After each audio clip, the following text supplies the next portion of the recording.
Lately nga mga mommy ko, ito nga yung kinahihiligan kong bilhin. Ito mga phone stand. Paano ba naman kasi mga mommy ko is super gamit na gamit ko siya, lalo na sa aking pag-a-affiliate. Alam niyo mga mommy ko, lalo na sa mga nagsisimula pa lang dyan maging affiliate or di kaya mag-mini vlog or gumagawa ng mga video dyan, pwedeng-pwede nyo tong phone stand na to. Paano ba naman kasi mga mommy ko is 20 plus lang to. Yes mga mommy ko, lalo na kung nagsisimula pa lang naman po kayo at wala pa naman po kayong pambili ng mga mamahaling phone stand, pwedeng-pwede na itong mga mommy ko.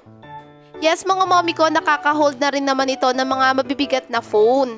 Lalo na kung katulad kita nagla-live or di kaya nag-a-affiliate, mommy ko pwedeng-pwede na to. At least meron tayong phone stand na pwedeng mag-hold ng ating mga phone and hindi na tayo mahihirapan. And mga mommy ko, pwede nga pala itong landscape at saka portrait. Plus, handy lang siya mga mommy ko, kaya pwede mo siyang dalhin kahit saan ka magpunta.